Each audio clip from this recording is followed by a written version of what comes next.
Okay, it works. So thank you for joining this webinar. So hosted by the United Nations University Institute in Macau.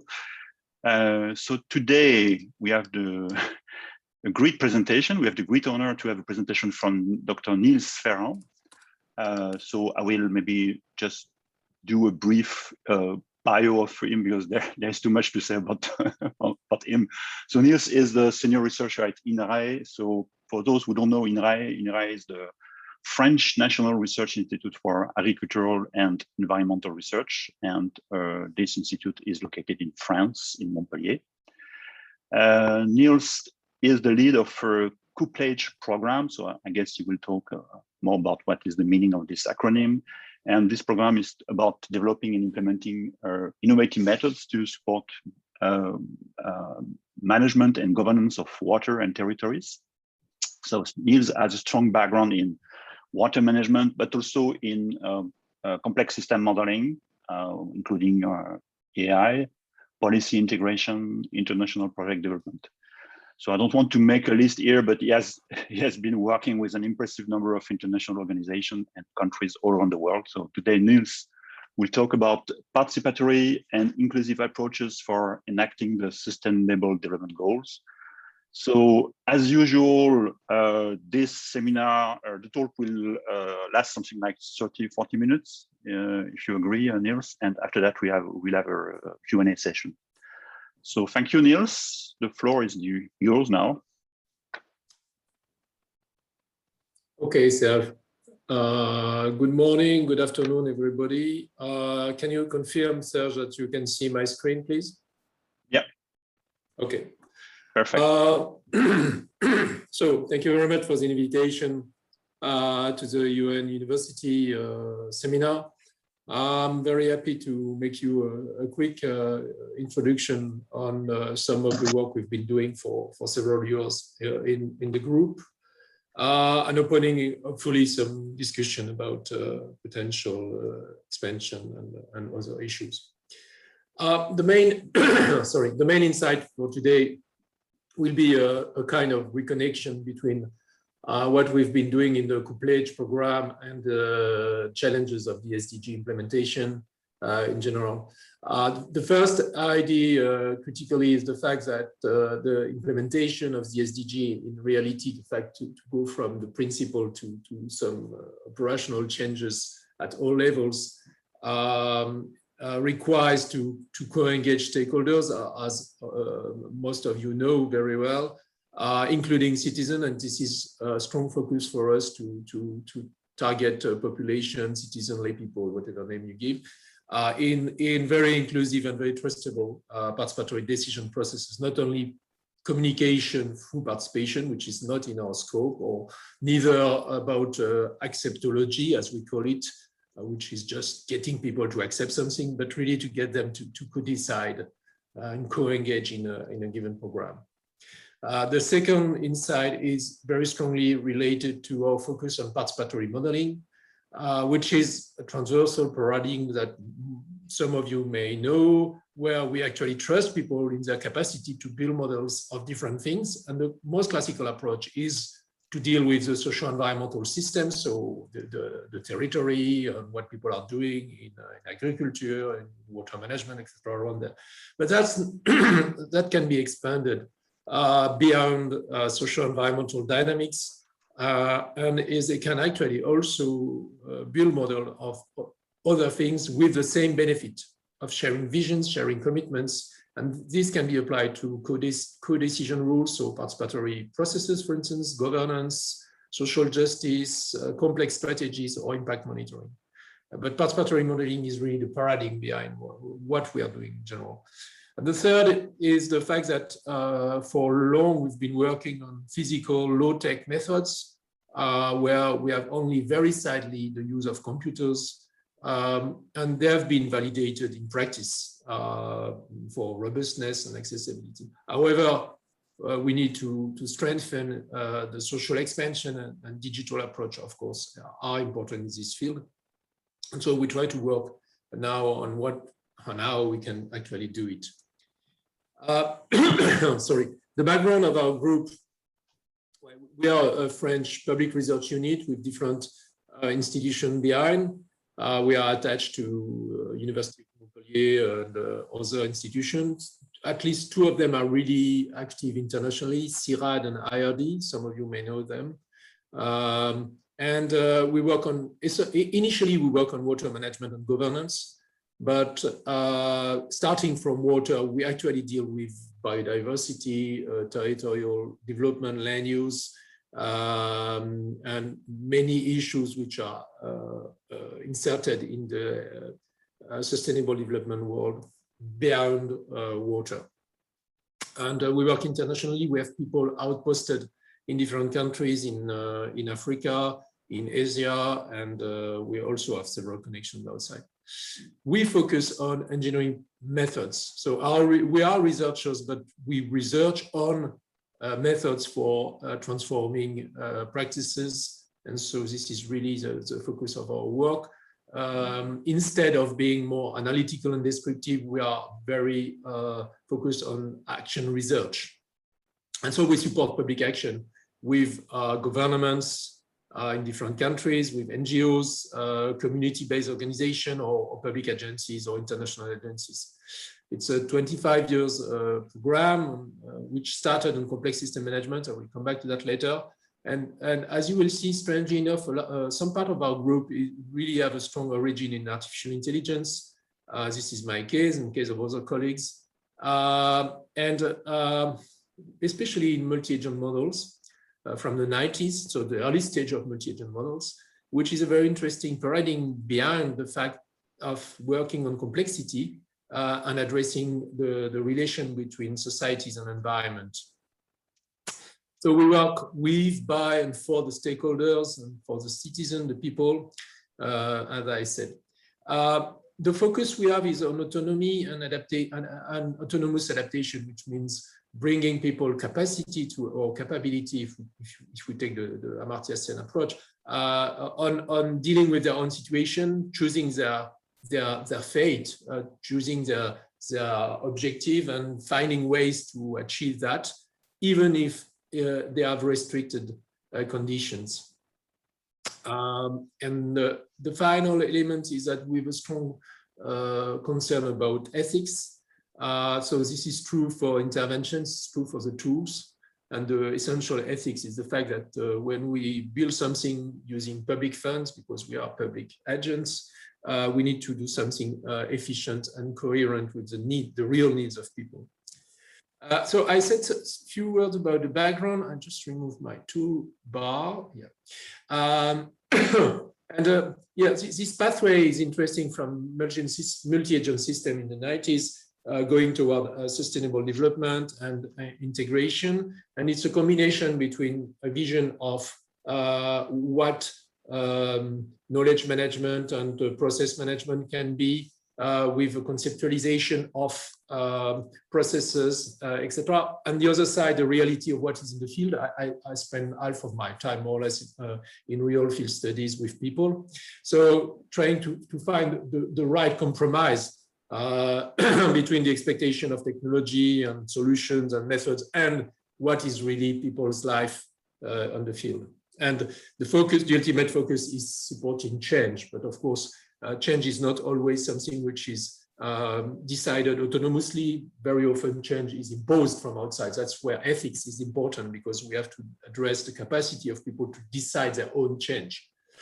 So an interesting background in regard to this seminar is the work we did with Alan Atkinson for the UN Office for Sustainable Development when it was settled in Incheon in Korea.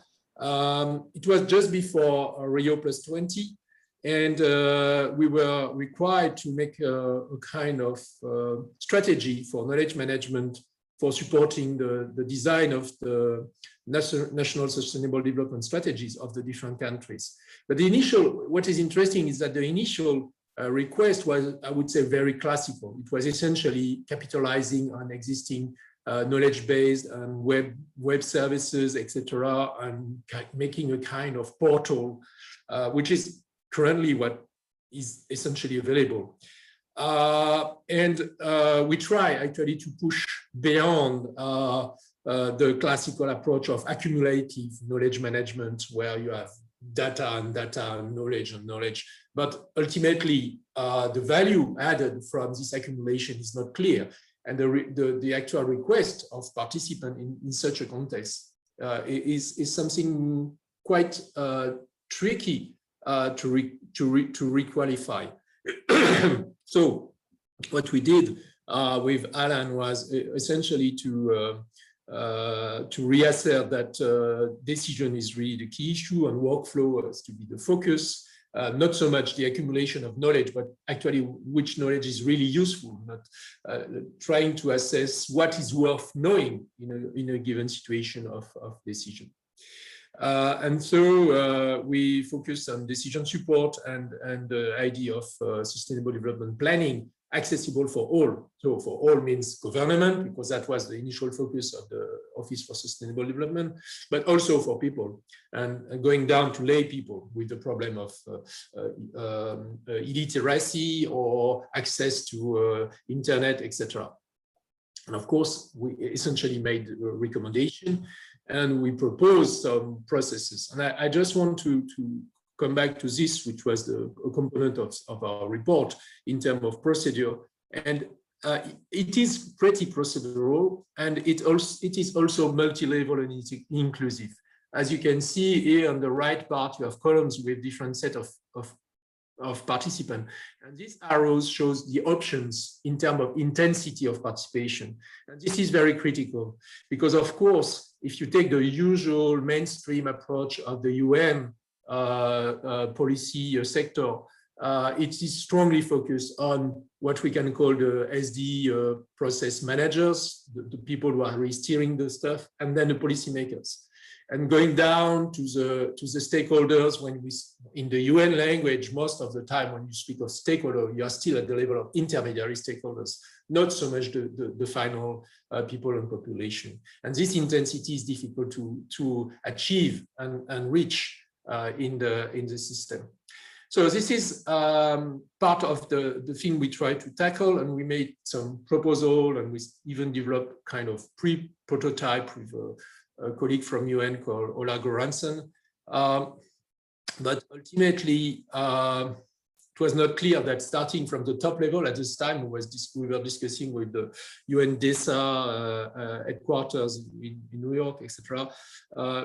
That is not probably the best way to do. And we didn't, I think we didn't reach our objective, which was to convince the high-level policymakers that aggregating and accumulating knowledge is not a solution.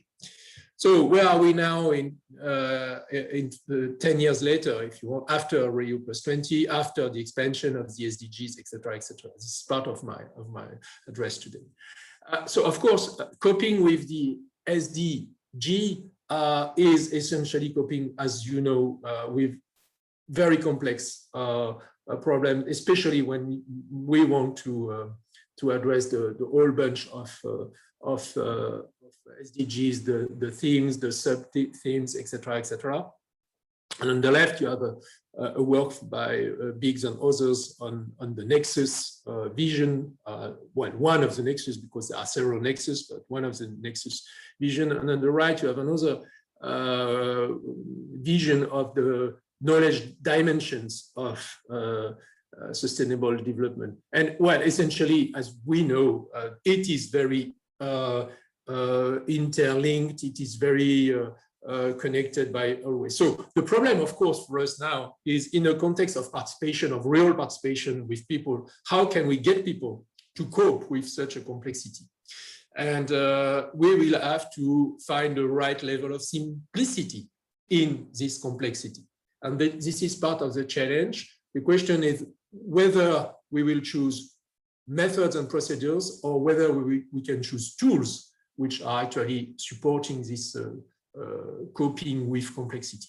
And actually, the first level is kind of a paradox, and this is where this name couplage will come. It's a French acronym, but it doesn't matter. It's essentially the idea is that to cope with change, to cope with adaptation, etc., we need actually to recouple And you know that because of the issue of silos and etc., and disintegration of policies internationally, etc. And the challenge of recoupling is difficult, and at the same time, it's very important for us researchers working in this field. And there are several things that we can recouple. We can recouple the people, we can recouple the level, we can recouple the issues, the disciplines, etc., etc. So how can we progress in this environment? So I will try to give you some example of what we've been doing. Of course, it's just a small extract of these processes. This is a classical example we give of a project, a European project made in Africa in 5 countries. It was called Afro Maison with other colleagues, including some of the CGIAR institutions as well. And what we have here is a classical set of participatory steps going down to the level of people, but also including the government, where in all the cases combining government and lay people in the processes. And what you can see here, dealing in this case with natural resource management in Africa, is that you have several steps of engagement, and this is not so original, but all of these steps are based on participatory modeling, but participatory modeling of different things. Participatory modeling of the environment where people live, okay, this is classical. But the other part is participatory modeling also, for instance, of the decision procedure itself, so the rules of the game, if you want. And then participatory modeling of strategies, going more at the strategic level. All these steps are combined and aggregated to reach a level of coherent, feasible, and efficient strategies for the people, which is having elements for instance, at the domestic level, as well as at the governmental level, for instance, or for private business. Well,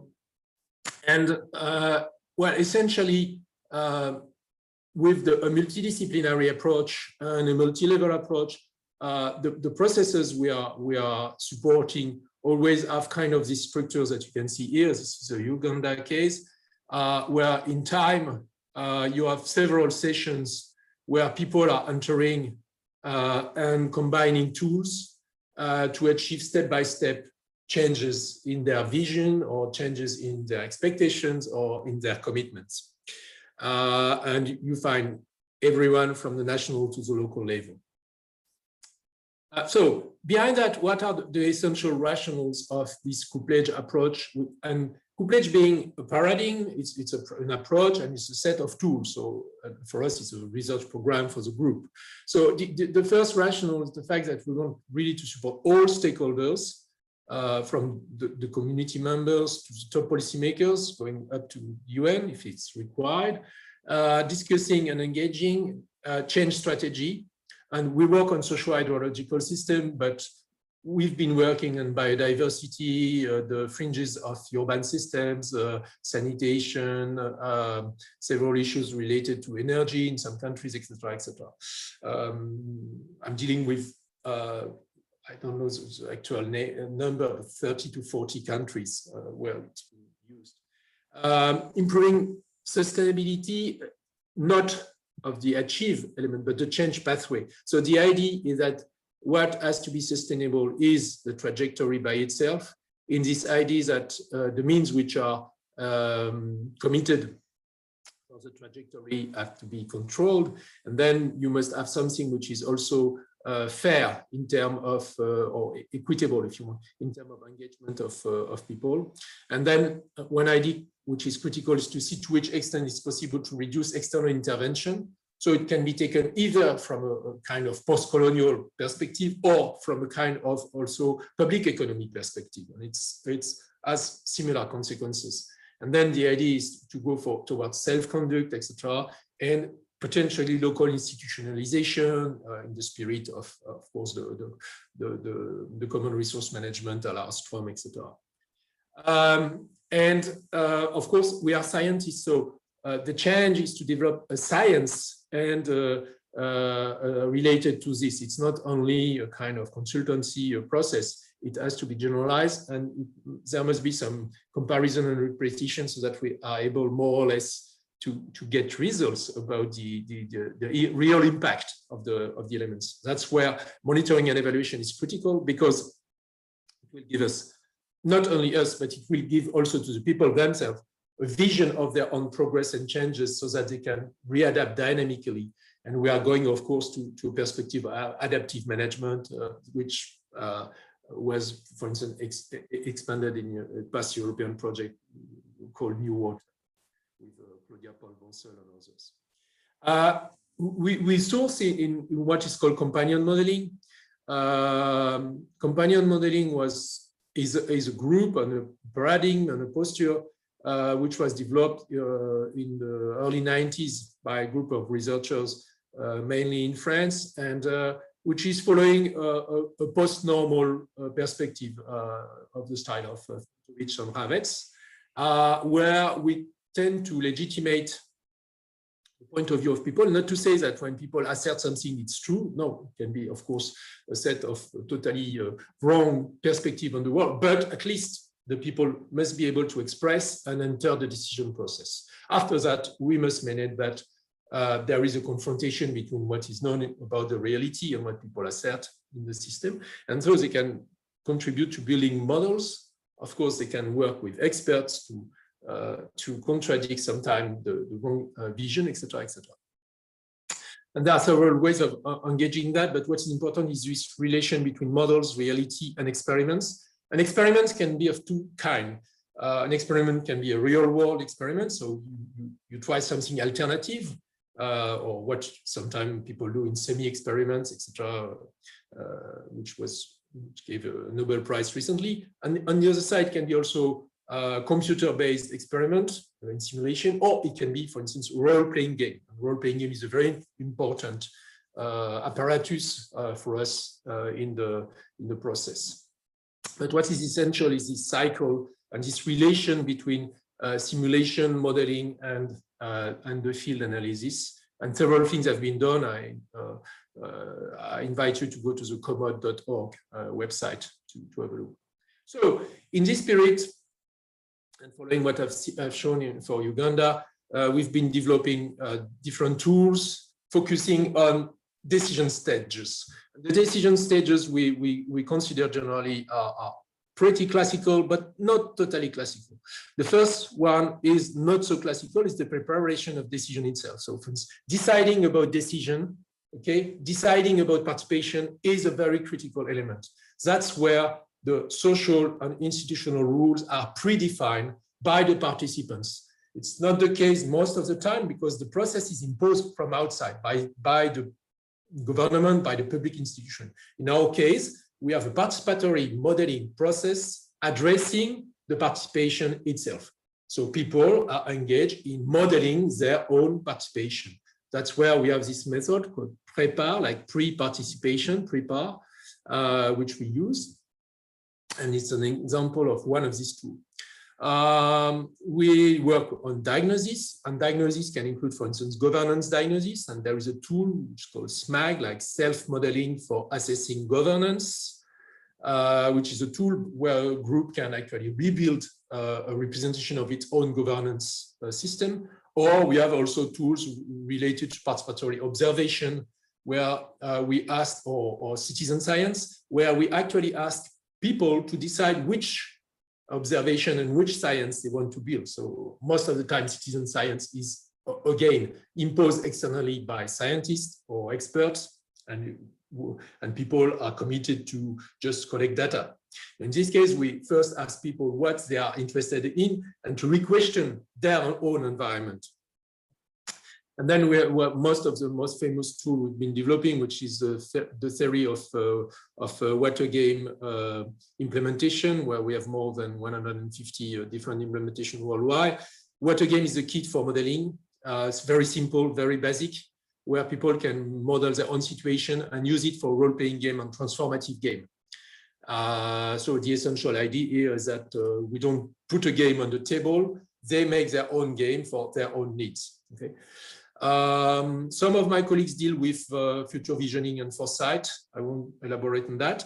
And then we have tools dealing with social justice and especially distributive justice. Very simple tool called Just a Grid, where people can formulate their principle of justice outside a given decision, just to give the frame, the fairness frame of a given decision, and which is very important because this separation let them be in what John Rawls in the theory of justice called the veil of ignorance, in ways that they can actually predefine elements without knowing exactly which roles they would be playing in the reality. If you know justice, you probably can see what I mean here.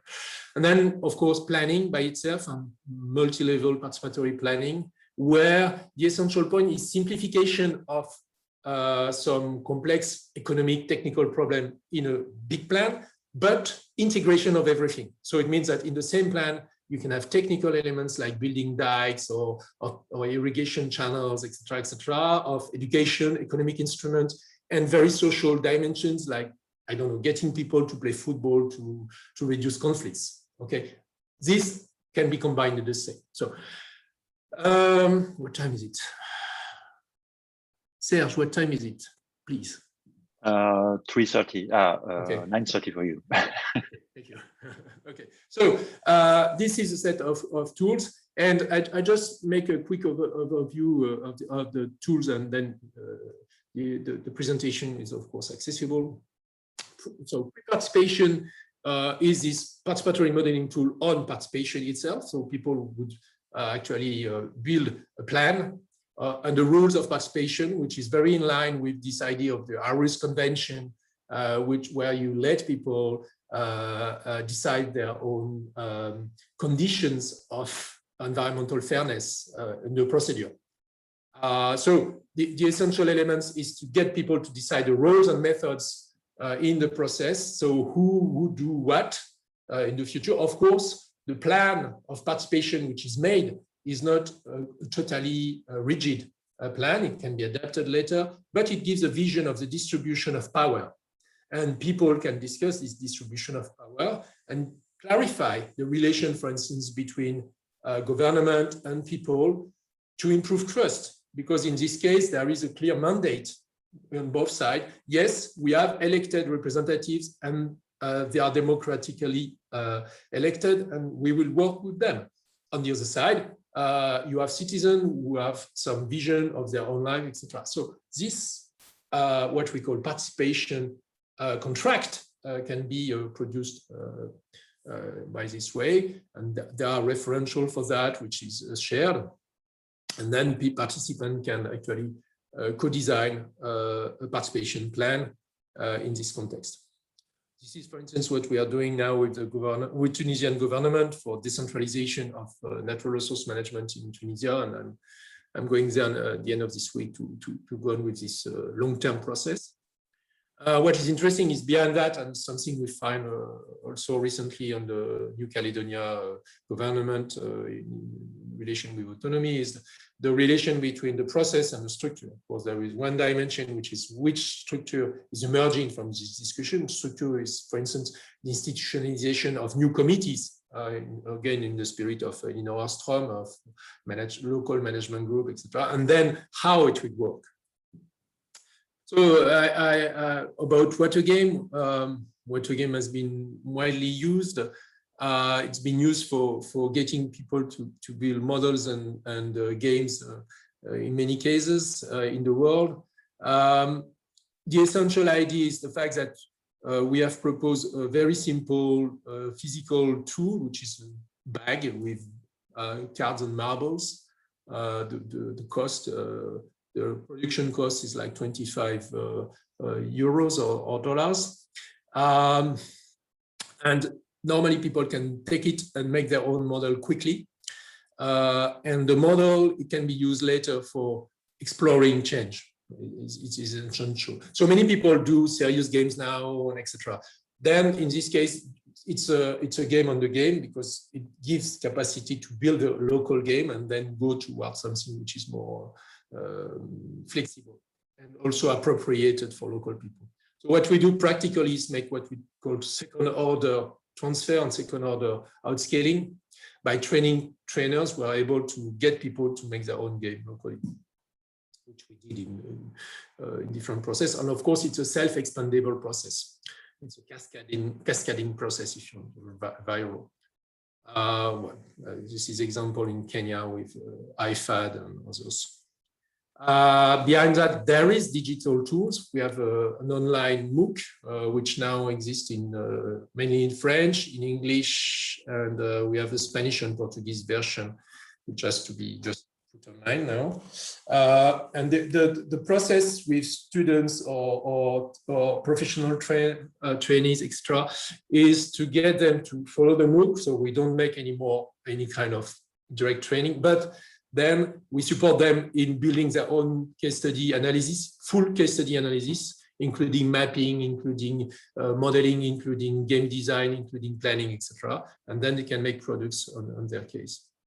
And recently, with the COVID constraints in the last 2 years, we got all groups to switch. Normally, it was a physical process. That's what you see in these pictures here. But of course, we got people to work totally distantly and make the same models, etc., distantly using very simple tools.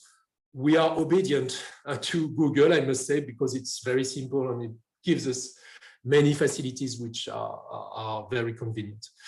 Of course, on the other side, with this process and workflow, we can include quite much expertise. This is an example of implementation of what, again, dealing with sanitation in Senegal in a Europe-Ed project with some colleagues from former ISTEA, where you have the whole bunch of expertise on local sanitation, on alternative sanitation, etc., dealing with, of course, the problem of enteric diseases and open defecation, etc., etc.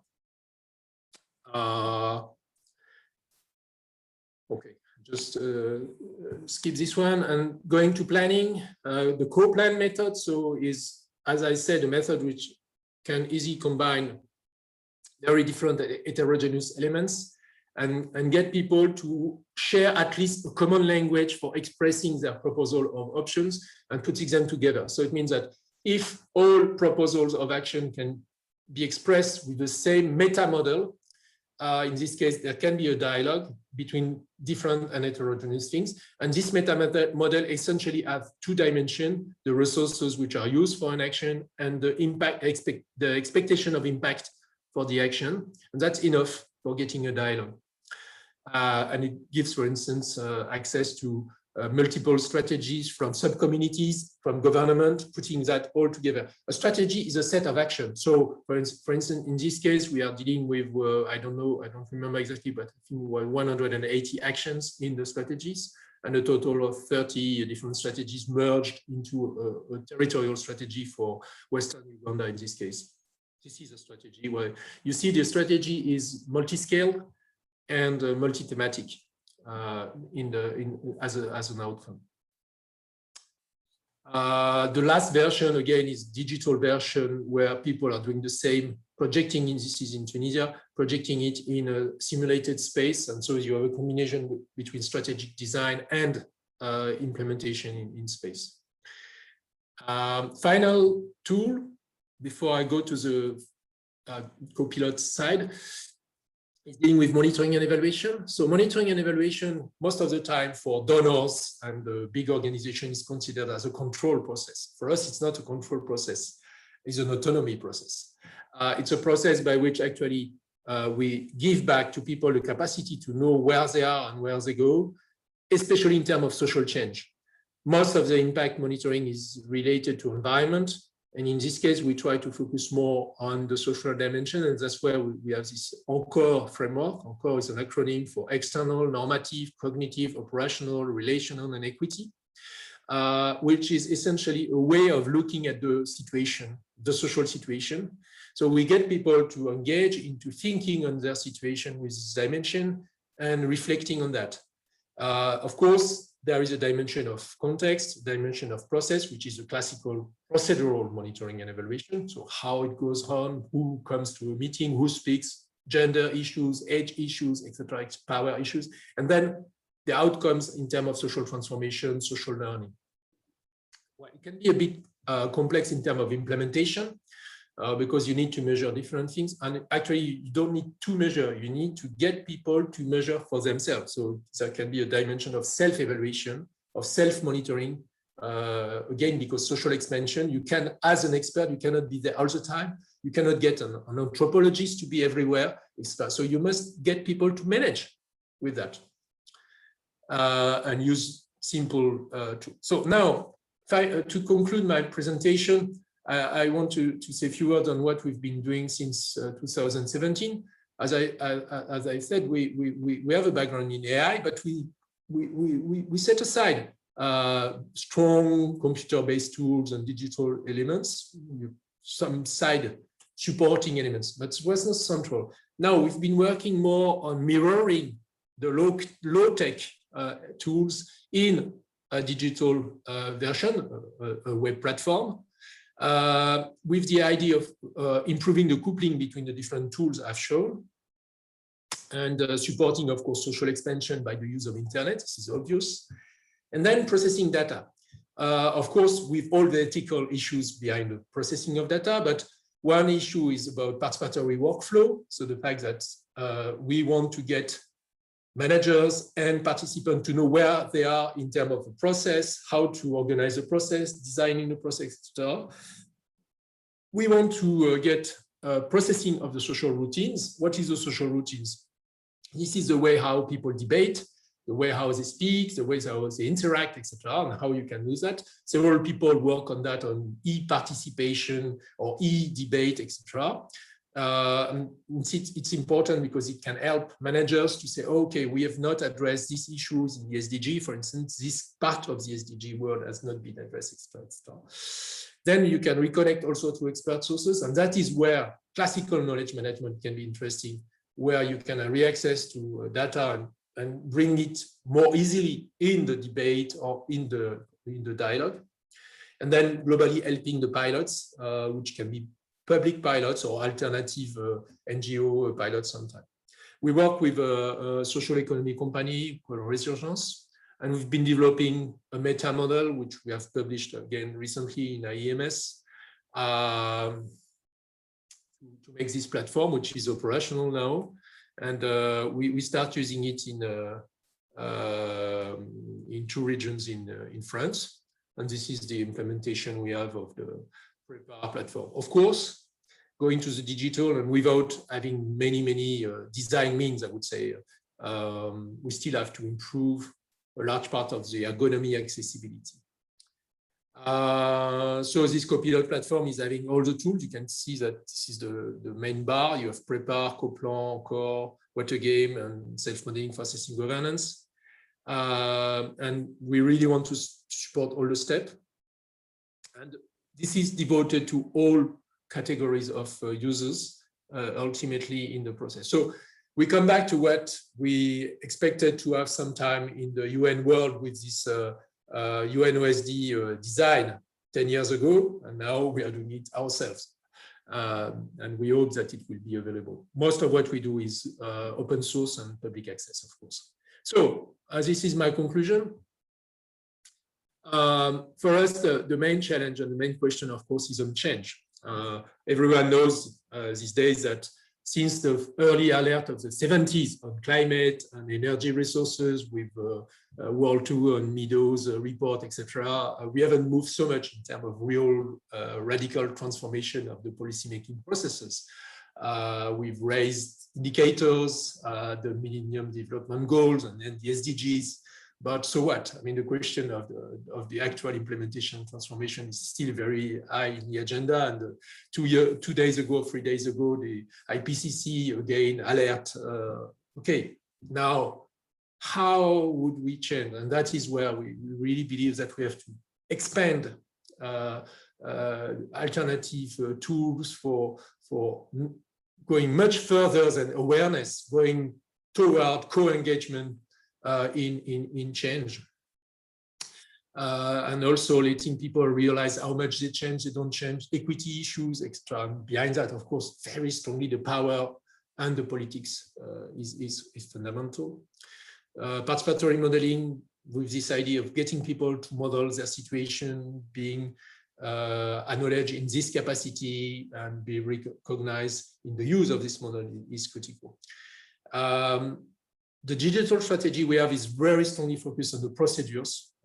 By procedure, I don't mean strict procedure, I mean the pathway, the trajectories, more than accumulating knowledge, more and more knowledge. Okay, we know we have a problem with climate. We know we have a problem with biodiversity. Okay, so what? The next stage is, hey guys, how do we co-engage in something which is actually transformative? So our result now is on a very strong hybrid process, hybrid digital physical for SD management, and we go much beyond water. We work on transition territories, transition agriculture, etc.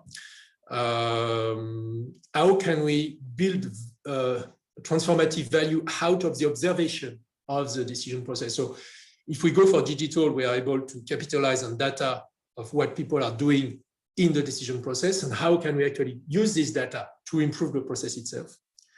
And on the other side, we recouple also with more classical mathematical modeling, and I work with a French institution called INRIA, which is working in computer sciences, on recoupling of part of what we do with Wettergame and Coplan with these mathematical models. And just to conclude, this is a large group, essentially French, but working internationally. And I want to thank you in the name of this group.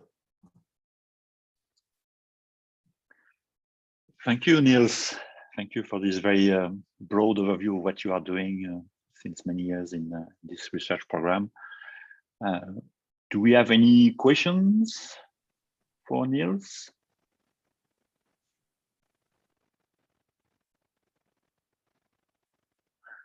Any questions? Mamelo? Yes. Yeah, I'm just trying to make myself visible here. Hold on.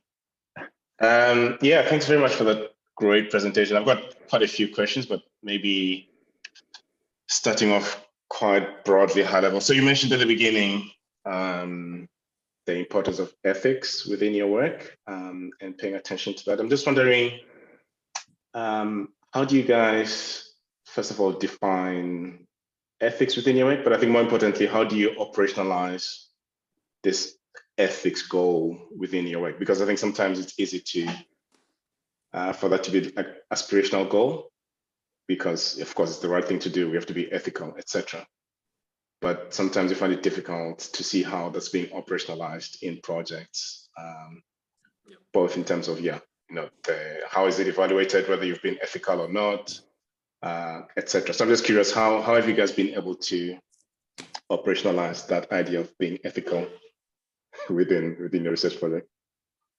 Well, of course, it's probably among the most difficult question. And we have two levels. The first level is what I tend to call meta ethics, which is the fact that we have a kind of universal systematic meta rules in engaging in project and engaging with people, etc., which of course includes conditions of our intervention and action in various countries, with differences between what we do in France or Europe and other places, with all issues related to post-colonial posture, which are clearly present still in this situation. And we have to clarify the mandate and the role of everyone, not to overimpose a system of values. To do that, we have in the pre-participation approach procedure by which we always tend to not impose decision, but impose dialogue on issues. So for instance, the question of multiple groups, ethnic segregation, gender segregation, age segregation is always put on the agenda. And of course, so that's where I call it meta ethics, because our role is not to say that there must be a rebalancing of power between men and women, or between youth and elder, or between ethnic groups, but that there must be a debate inserted in the global participatory design on these issues, for instance. This is one example. Another example is related to imperative knowledge versus lay knowledge and local knowledge. We tend to be very cautious with the presence and participation of classical experts. We are phasing processes. We are separating groups. So for instance, I have also in the resilience conference, I have published some years ago a presentation on what we call shared room principle. The shared room principle is the fact that when we have difficult groups, or groups which are difficult to work together, we get them to follow the same trajectories. This is what we call community of pathway. They do the same separately. Can be the case for men and women, can be the case, for instance, in Ethiopia, at the time of dictatorship in Ethiopia, we were working with local farmers, smallholder farmers, and the government. Of course, the situation was very tense. So the two groups were doing the same, and we were only sharing results between them until time where they felt themselves able to work together and do something together in presence. So these are examples of what I tend to call meta-ethics. Now, just to finish on that, we also get them to clarify their own internal ethical rules. So we ask them, for instance, for participation, to establish their participation rules in terms of voicing, in terms of decision-making, etc., or what is made out of the decision in the process. So we cannot speak of that in 5 minutes, but I think it's very important to have this meta-ethics approach, which is very procedural in a way, and then get the participants themselves to work on their ethics locally. Yeah. Thanks, that's great. And I think one of the steps that I really liked in your project is that prepar stage, I think you call it, the preparation stage. Because I think what I've seen a lot is sometimes the participatory projects, they tend to assume a certain level of participation is desired by the stakeholders. But in actual fact, you can have projects that go all the way from sort of like nominal participation all the way to transformative participation and still be legitimate, sometimes because the stakeholders don't want to have the burden of responsibility to participate. So I think, that stage is actually interesting for the participants themselves to decide what level of participation do they want to engage in. Versus that also being imposed from outside, because sometimes that can also happen. You assume that people want to participate. So I found that quite interesting, and the fact that, of course, linking it back again to Sen's notion of capabilities, and so this idea of allowing people to achieve really what they want to be and what they want to do. Found those quite interesting. So anyway, I'll stop that for those 2 questions there. I might come back again later if other people don't have any other questions. Thank you. Thank you, Mamelo, for your great questions. More questions? Do we have more questions here? I have one question about the AI and models, and because we are working here at UNU-Macau on the black box effect of AIs and models. And maybe it's not the case for you, because most of the time you use physical tools and low-tech tools for building models. But do you think that maybe there might be some black effects issue, black box effect issue if you use digital tools? Well, yes, certainly. But especially for people who are not used to technology and dealing with abstract concepts. That was a very strong argument for not using computers, for instance, several colleagues in the companion modeling world, working worldwide, actually tend still to use computers. They make a multi-agent simulation to extrapolate the social dynamics based on the models made by people. I think we have shown that we have a very high acceptability and appropriation of the physical models. Of course, it is a trade-off. The trade-off is the fact that we have more simplicity, because the kind of computation in the physical, there is computation in the physical model. It's analogical computation. We are circulating water. We are circulating resources like money or power, etc. And of course, it's simplification and abstraction. But on the other side, if you try to make a complex social environmental model, it's always limited somewhere. It's not possible to make a kind of universal model. I mean,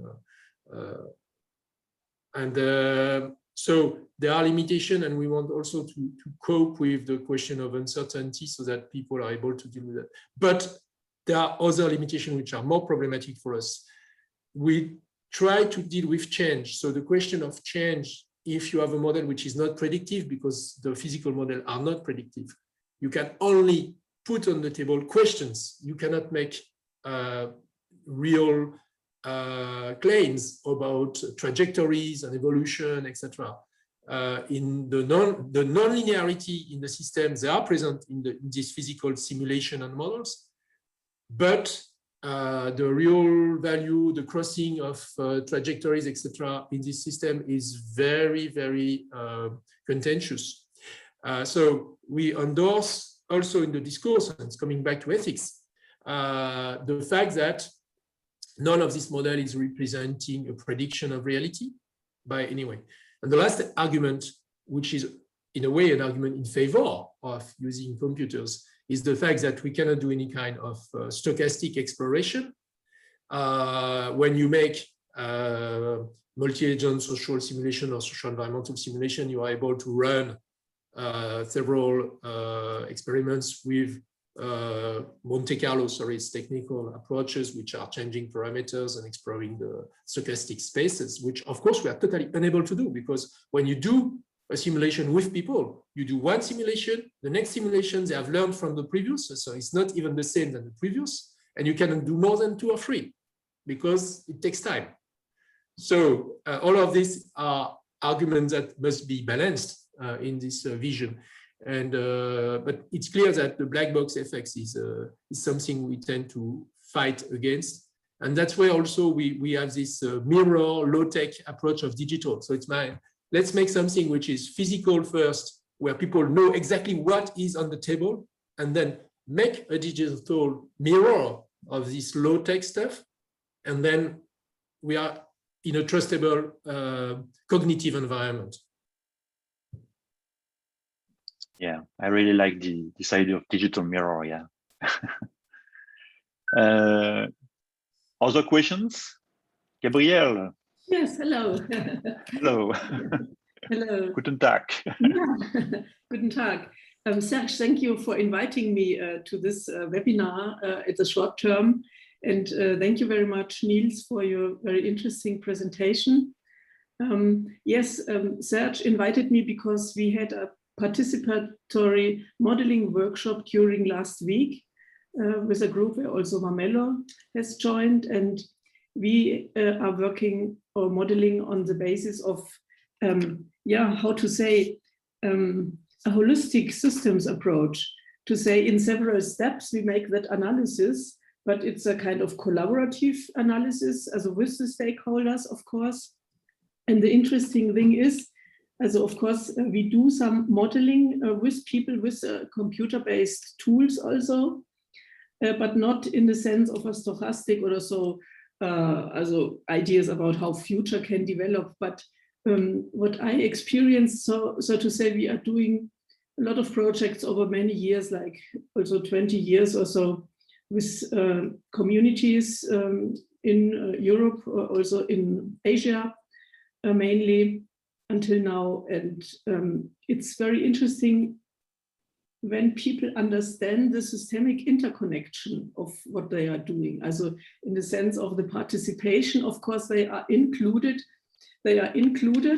but maybe also, it's important for them to know about the interconnection and the relevance of their measures. Also, for example, it may be nice to decide about a measure, but maybe in a systemic context, this measure is not so relevant, or so to say, the priority, there would be another priority maybe for another measure which nobody had thought of.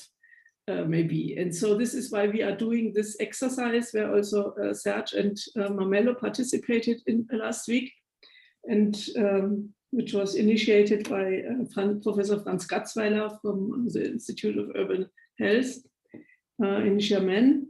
And we have been talking about, let's say, a virtual project about the green spaces of Guangzhou area and how to integrate urban migrants' health in that context. But so it was more an exercise in that to show order what this way of modeling is able to do.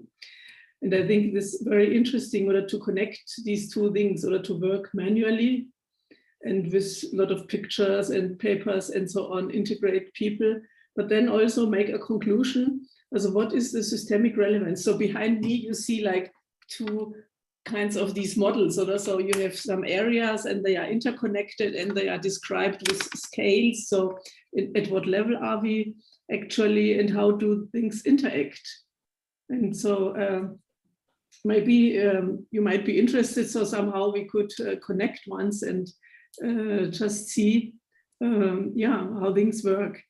And because I think we have, and we have another research which I did not show yesterday in our workshops, Serge and Marmello. This is about the SDGs. How are the SDGs interconnected? And then how are the SDGs interconnected with the human needs?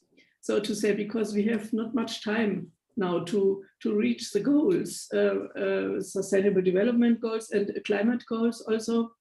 And it's interesting to see interconnection of SDGs. And also here there is a certain relevance for certain SDGs, which are higher relevant as others, probably. And how can we get people to know what are their real needs, and maybe they can fulfill needs. Also, of course, water and soil and so on, these are very basic needs, so that's clear. This is the main important to build up a viable basis for existence in like desert countries or so. Yeah, you know. So, but maybe as I just wanted to use the occasion and to thank you again, and maybe stay in contact to have a further discussion on this. Thank you very much. About priorities, you spoke about priorities.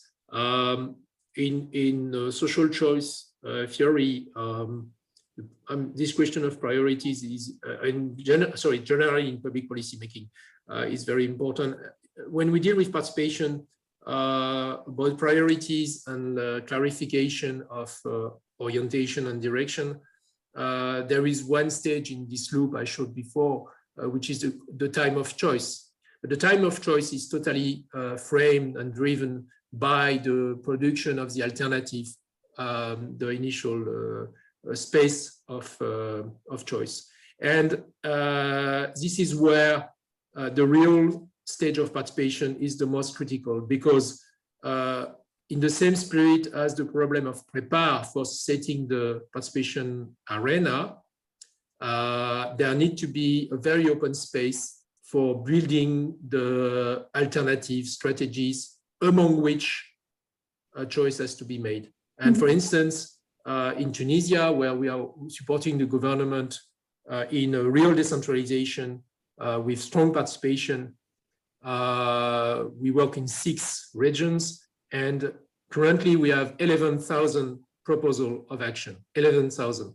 So it shows that before going to choice, you have this question of opening the space of decision. And of course, if roughly it means 2,000 action proposal by region. In one region, there will be one strategy.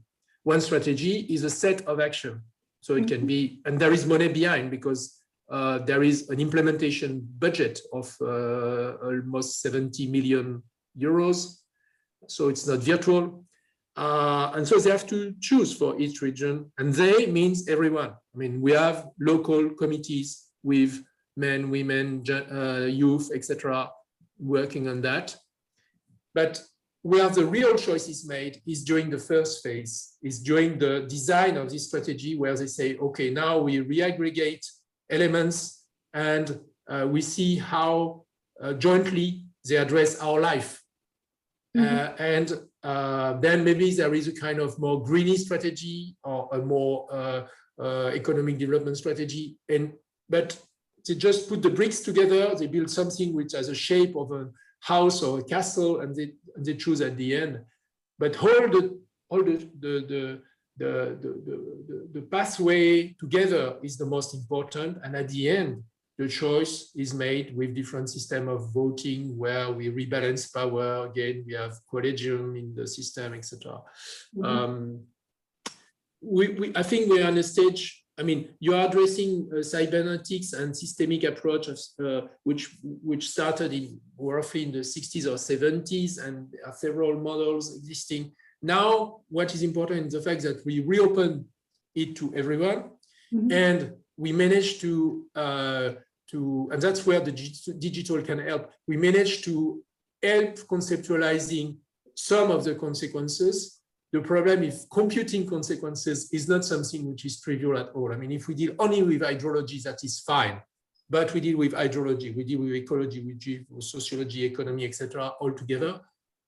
And I don't trust, as a model, I'm a modeler officially, this is my position. I don't trust our own capacity to make something as a model, complex model, which is giving a view of reality. What I trust is the fact that we have step-by-step support for people to rethink together and build a common ideology of their own collective action. And that is the most important, because that will be the base of this engagement capacity locally, etc. And this is true also for illiterate people. We work with illiterate people. We don't need to have very complex abstraction to do that. Yeah. No, that's very important, of course. So that's a huge progress also to bring people together. As what we are doing is we do not calculate anything. As it's just like we develop the main set of influence factors together, and then people see about how are they interconnected, but they are themselves drawing the interconnections. And with this understanding of the interconnections, they come to that common system understanding. Also, let's say, maybe we should not even use too much the term modeling for this. Let's say we use a kind of modeling tool, we can show it, and of course that's nice to work with it or the computer-based, but of course it can also be worked on paper or like you do it. Or also, of course we do that also. And illiterate people, we even have a lot of illiterate people in Bavarian municipalities, so to say. This is not a question of going to Africa or to another continent. Yeah. I think we have I think so. Also, I think people are often very complicated that they come to a change and transformation approach, and that they have the courage to change something. This is a broad philosophy. I think we have one more question from Jingbo. Jingbo, you want to say something? Hi, Niels. Hello. Hi. I have a UN question. Well, first of all, I think it's very interesting that you said the UN stakeholders are most of the time intermediate stakeholders. I found it quite interesting the way that you put it. So the UN question is related to the fact that you mentioned that you used to work with ADESA and you're supporting the government or at the country level related to SDG. So would you please share more about your work and also the impact of it? Thank you. So thank you for your question. We were committed with Atkinson at the time where Tariq Banouri was leading DSD in DESA for actually proposing this general strategy for the UNOSD when it was launched in in the Republic of Korea. And we did work for 7 or 8 months on globally assessing and exchanging with some of the leaders on the strategies. And we made a final proposal where I did insist very much on this procedural approach. And ultimately, very obviously, and I feel free to speak about that because we were external consultant and it's more than 10 years ago, the final strategy of UNOSD was very classical. I mean, they did actually start accumulating and aggregating a knowledge base and making training on topics, etc., more than dealing with decision workflow and decision procedure. So I would say in my vision of expert, we failed in transferring this approach, or maybe we were partly not in the right path for this time, knowing also that it was just before Rio +20, and at this time there was a change in the DSD, and DSD was put more toward a diplomatic direction than a technical and scientific direction. And so I honestly, I don't know where is now the UNOSD or where is now the DSD on this topic. What I know, because I follow this more going down, I mean, that's where I speak more of the local implementation, is there is a real consideration of some countries for re-including people in the sustainable development policy design and implementation, accounting for the discrepancies between the intention of a national sustainable development strategy and its implementation. So as soon as you reckon this gap which tend to exist between the intention of SD plan and its making, it's interesting to come back to our real participation. And I think the transition territories, transition cities, etc., is a good instance of this work. And I think the citizen movement, the civil society worldwide, is more and more working in this direction. So I think our responsibility as scientists, etc., or experts in engineering methods, is to support this group to deal with the complexity of this system. And you are certainly SD expert yourself, and you know how running from the 17 or the 300 or whatever toward reality, to our action, is pretty difficult. And this is our challenge. Thank you. I was just thinking with the well, it's not new anymore, but the second term of the Secretary General of the UN, and he did a big reform of restructuring, basically reprofiling the UN country team. So the resident coordinator is the head to coordinate all the UN activities. He or she is also responsible for reporting SDG implementation and supporting the country in terms of development work. So maybe there's a way to, like, there could be an entry point at the UN country team level. You've been working with some countries, Uganda, and so I was just thinking of the UN country team, like from that level. Anyway, so I'll just park that in my mind and maybe later to exchange ideas with you. Thank you. Yeah, I think the for me the stakeholder forum is the level where is important. The problem with some of the stakeholder forum in some countries is that it's actually a pretty high level stakeholder forum. You rarely have a population level stakeholder forum. You have a stakeholder forum which is very close to the governmental level. And our work is not to say that it's better to work at the population level. Our work, our duty, our mandate is to build back the gateway, the bridge between the levels. I mean, this is our responsibility. We have to deal with complexity horizontally between sectors and to deal with complexity vertically between people.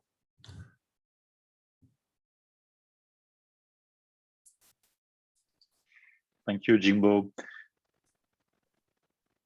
You have sometimes do you have more questions for Niels?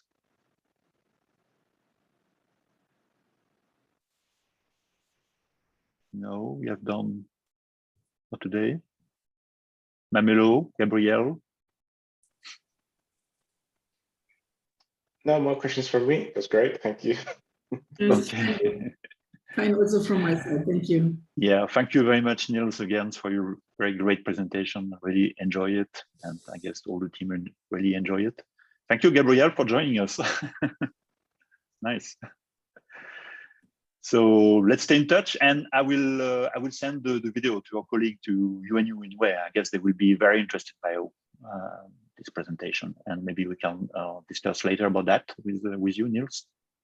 Okay. Yeah. Sure. Of course. Thank you. I can stay with you 5 minutes if you maybe we can discuss. Yeah. now. Yeah. Sure. If you stop the recording. Yeah. Okay. I stopped the recording now. Thank you. Okay.